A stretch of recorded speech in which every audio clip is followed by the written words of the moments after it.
So why did you choose to tell about the short story of the Runaways? Um, I was really captivated by their story and that they were so young and what had happened to them, and also I loved the dichotomy, Joan and Cherie, how different they were, but they had this one thing in common that kind of made up I think a 13-month period of their life, which actually meant a lot to both of them. So there's something in that I've gravitated to. And also, they were doing things that girls weren't supposed to do in those days, play rock and roll. So I was drawn to that. All right. And was it an important band for you when you were a teenager? When I was a teenager, I never heard them because I was only 10. Yeah, but maybe later. I did hear them later in art college, and I remember it standing out, and and I always thought that they were so tough looking. Yeah, and which band did you listen? Growing up? Yeah. Oh God, I listened to, I was into the Stooges, into Bowie, into Sisters of Mercy, The Cure, bands like that. All right. Okay. How did you work with the members of the band? Did you meet Joan Jett and Cherry Curry? Did you work with them? Yes, I had Cherie's memoir, so I met her and her family, her sister and her mother, the first time I met them, and we spent like 5 hours together. And they hadn't really talked about that period of their life until that day, so it was quite a lot was coming out. So that was really great. And then I met Joan and interviewed her many times, and Kim Fowley, which was quite interesting. Okay. And I've heard that Joan Jett was often around the movie set. It's like, was it helping or disturbing?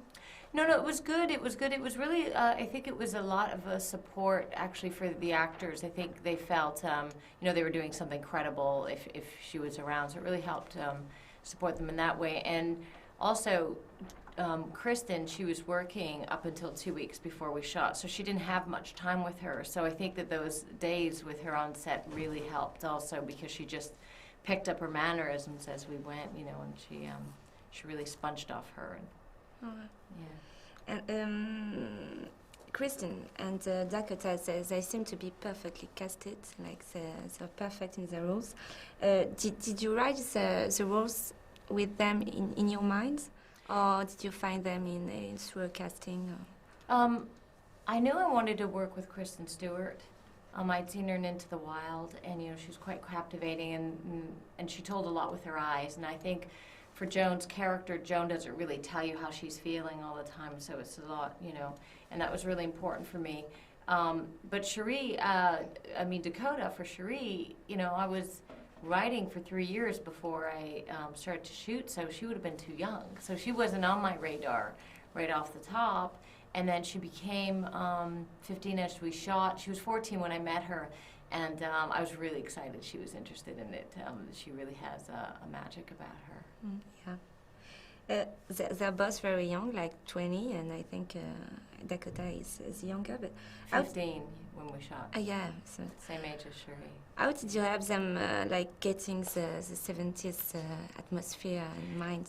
Right, yeah, because it was, obviously they didn't know about it. So I had filled up a room about this size with photographs from the ceiling to the floor of the time period. Like I'd put in order sort of the script, so you can kind of see how the script progressed and changed, and how the movie would look different too.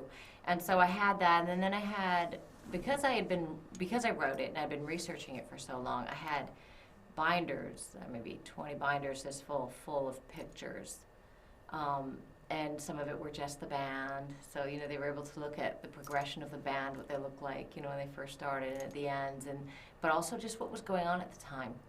Yeah.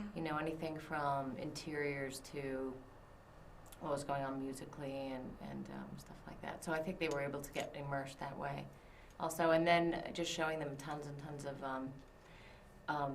Because they were quite huge in Japan, so I had a lot of Japanese footage. Not really that much American stuff, but a lot of Japanese stuff they documented. So. Do you think nowadays teenagers can identify to these two characters? Well, I think so. I don't think a lot has changed, really. I mean, you know, these are just two young girls and experimenting, and at a time when, you know, they're just figuring out their identity and who they are.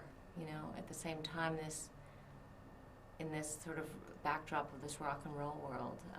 But I think it's identifiable. I don't think that much has changed, really.